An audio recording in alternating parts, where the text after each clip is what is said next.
শীতের সবজি বাজারে উঠলেও মানিকগঞ্জে বেড়েছে সবজির দাম। সম্প্রতি বৃষ্টির কারণে সবজির চারা নষ্ট হয়ে যাওয়ায় ফলন কিছুটা ব্যাহত হয়েছে, তাই কমেছে সরবরাহ।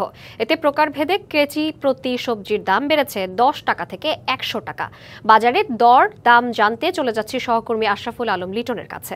লিটন, হঠাৎ শীতকালীন সবজির দাম কেমন দেখছেন? দাম বেশি থাকায় কি বলছেন ক্রেতারা?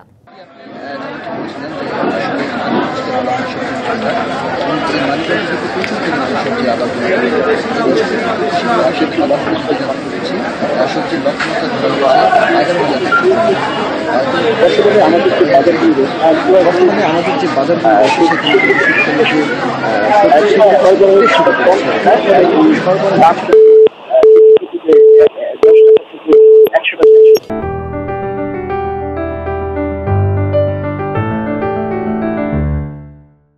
এর কারণ হিসেবে যেটি আমরা জানতে পেরেছি যে ব্যবসায়ী তারা যেটি বলেছেন যে মূলত আসলে বৃষ্টিপাত হয়েছে সেই বৃষ্টিপাতের কারণে বীজতলা থেকে শুরু করে সবজিতে চারা নষ্ট হয়ে যাওয়ার কারণে তাদের